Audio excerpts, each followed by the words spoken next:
Masih tentang tulisan Bapak Fahrul Razi yang konon katanya kiai, sekaligus dokter, sekaligus ketua PBNU bidang keagamaan, sekaligus dosen.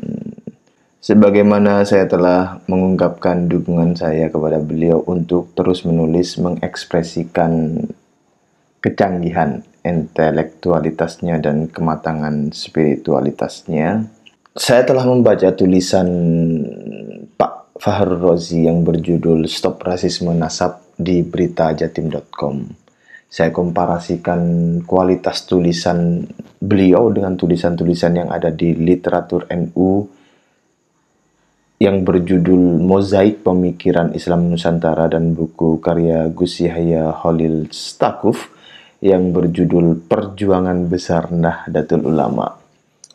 Saya mengkomparasikan tulisan Pak Fahrul Razi dengan kualitas tulisan yang ada pada dua literatur yang saya sebutkan tadi. Kualitas tulisan Pak Fahrul Razi itu nampak selevel anak kecil yang tantrum minta permen, nangis-nangis guling-guling di lantai.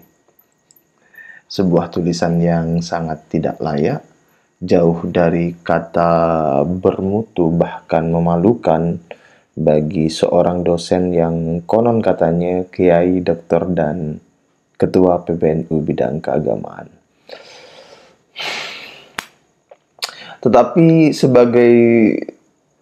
Namun demikian saya tetap mengapresiasi bahwa beliau memutuskan untuk menulis, sehingga kita bisa tahu kesejatian isi dari orang yang selama ini bersembunyi di dalam jubah yang konon katanya kiai, dosen, dan ketua PBNU.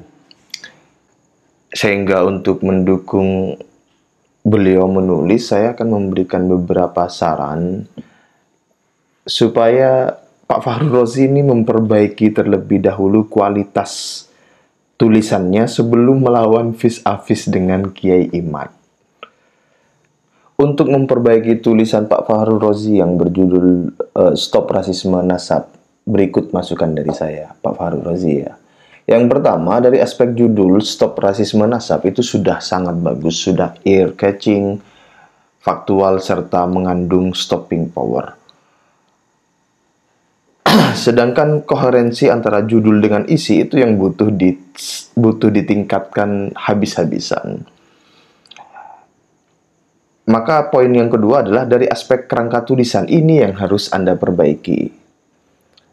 Poin A, mulailah dari hal mendasar, yaitu definisi rasis itu apa dan rasisme itu apa. Jangan ujuk-ujuk stop rasisme nasab. Jelaskan dulu definisinya, sehingga pembaca itu teredukasi dan berada di lantai pemahaman definisi dan operasional yang sama. Poin yang B, dimensi rasisme dan contoh prakteknya seperti apa itu dijelaskan. Oh, yang begini, yang rasis itu begini, rasisme itu begini. Nah, contoh-contohnya begini. Kemudian jenengan ceritakan sejarah rasisme di dunia, kemudian di Indonesia seperti apa, sejarah di zaman penjajahan Belanda, praktik rasisme itu bagaimana dan seperti apa, kemudian peranan Habib saat itu bagaimana, sepak terjang para Habib hingga saat ini itu seperti apa, yang hubungannya dengan rasisme nasab. Anda kumpulkan dulu datanya, Anda ceritakan dulu kronologisnya. Jangan episodik. Kalau episodik itu keterpenggalan konteks nanti. Seperti kalau anakmu ya saya hantam, kemudian anakmu membalas saya, dirimu hanya melihat sebuah peristiwa sepenggal bahwa anakmu melihat saya, maka nanti kamu akan memarahi anakmu sebagai pelaku kriminalitas. Tapi kalau peristiwanya itu lengkap, utuh, maka akan terlihat nilai dari suatu perilaku dari seseorang atau dari sebuah peristiwa. Yang berikutnya adalah ketengahkan juga kovenan internasional tentang hak asasi manusia dan penghapusan segala bentuk diskriminasi. Nah, itu penting. Kemudian jelaskan pula mengapa Kovenan HAM itu muncul, apa buruknya dan apa bahayanya, dan untuk apa Kovenan itu muncul dan diratifikasi oleh negara-negara internasional termasuk Indonesia. Baru dari situ Anda jadikan landasan untuk berkesimpulan dan memberi sebuah imperatif atau kalimat imperatif bahwa stop rasisme nasab. Nah, jadi strukturnya itu koheren dan kohesif. Kalau tulisan Anda yang sekarang itu ya sebagaimana saya jelaskan di awal, itu seperti anak kecil yang sedang tantrum minta permen, guling-guling, nangis-nangis, ngomongnya meracau jadinya. Kemudian tentang Syekh Abdul Qadir Al-Jalani, Wali Songo juga begitu distrukturkan. Sistematika penulisannya diatur, distruktur secara rapi sehingga struktur logikanya terbangun dengan baik, serta wajib menyertakan data. Kemudian tudingan, banyak sih ini yang harus dibahas sebenarnya dari tulisan Bapak Fahrul Razi itu. Tudingan-tudingan kepada Kiai Imad bahwa beliau bersikap rasis dan provokatif. Nah, itu harus diurai seperti apa. Kemudian kronologisnya itu bagaimana kok sampai begitu. Nah, jangan episodik-episodik, tapi kronologis sequencing peristiwanya itu dilihat.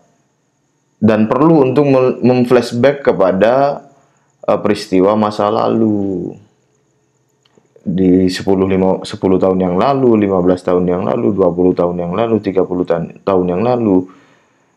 Sehingga kita bisa memahami, pembaca juga bisa diedukasi bahwa terjadinya ini, konteksnya begini, alasannya begini, tujuannya begini, dan seterusnya, dan seterusnya. Nah, begitu. Dan yang salah satu paling lucu adalah pada paragraf pertama, saya sampai paragraf kelima mungkin ya, sampai ke-6 itu, Pak Fahrul Razi itu kan menyandarkan kebenaran itu kepada kuantitas massa. Cara berpikir ini itu keliru. Jika demikian, ini kalau kita pakai sungguh-sungguh ya, kalau pakai statistik, jumlah umat muslim, jumlah umat Islam dibandingkan dengan jumlah umat non-Islam atau non-muslim sedunia, itu lebih banyak jumlah non-muslim.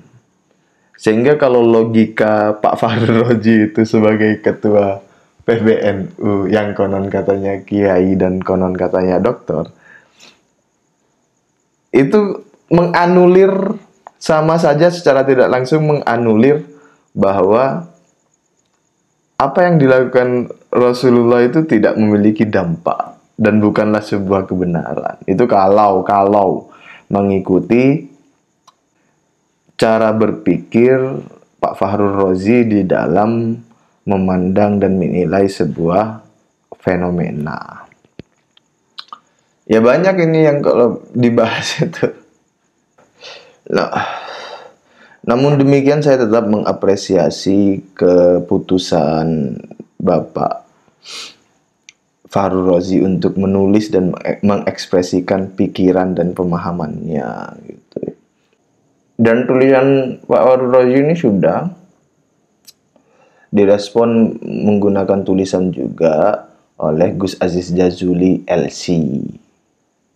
Nah, sehingga demikian ini yang kiai dan doktor serta ketua PBNU harus lebih menunjukkan kualitas dan kapasitasnya. Nah, saya menunggu itu. Ayo Pak Fahrul Razi nulis lagi, karena di akhir kalimat tulisan jenengan itu kan begini kan kalimat jenengan.